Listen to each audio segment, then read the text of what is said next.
আসলে বাবা মানেই তো ত্যাগ করা। বাবা তো আমাদের জন্য সবকিছুই ত্যাগ করে। বাবাকে আসলে তেমনভাবে কখনো বলা হয় নাই যে বাবা আমি তোমাকে অনেক ভালোবাসি। আমি এই পৃথিবীর সবথেকে বেশি ভালোবাসি আমার বাবাকে। আসলে বাবার কথা বলে তো আসলে ভালোবাসাটা আসলে প্রকাশ করা যায় না। বাবা তো আসলে আমাদেরকে অনেক ভালোবাসে। আর আমরা যখন মেয়ে তাহলে বাবার ভালোবাসাটা আমরা অবশ্যই বেশি পাই।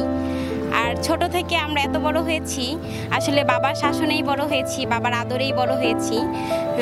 তো আসলে বাবা তো আমাদেরকে অবশ্যই অনেক ভালোবাসে। আসলে বাবার ভালোবাসার আসলে কোনো তুলনা হয় না। ছোটবেলা থেকে এত বড় হয়েছি, বাবার কাছে চাইছি এমন কোনো জিনিস হয় নাই। সবই দিয়েছে বাবা, যত কষ্টই হোক না কেন, মানে কোনো দিন না করে নাই। না, এমন কোনো দিন হয় নাই, আমার লাইফে হয় নাই। কারণ আমার বাবা যথেষ্ট পরিমাণে চেষ্টা করছে আমি যেটা চাইছি সেটা দেওয়ার জন্য।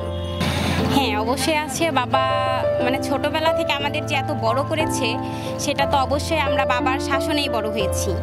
বাবা শাসন করেছে দেখেই আজকে আমরা এত বড় হতে পেরেছি, এত ভালো হতে পেরেছি। এই বাবা ছোটবেলা থেকে আমাদের অনেক স্নেহ ভালোবাসা দিয়ে আজকে এত বড় করেছে। আসলে বাবা মানেই তো ত্যাগ করা।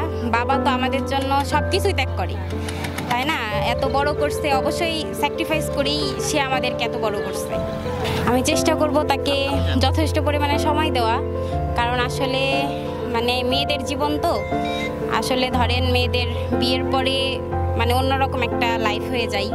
তখন আমি হয়তো বা দূরে থাকবো না কাছে থাকবো সেটা আমি জানি না, কিন্তু অবশ্যই চেষ্টা করব তাদেরকে মানে বয়সকালে অবশ্যই সময় দেওয়ার। কারণ তারা যে আমাদেরকে এত ভালোবাসে, এই পরিপ্রেক্ষিতে তো তাদের ভালোবাসতেই হয়।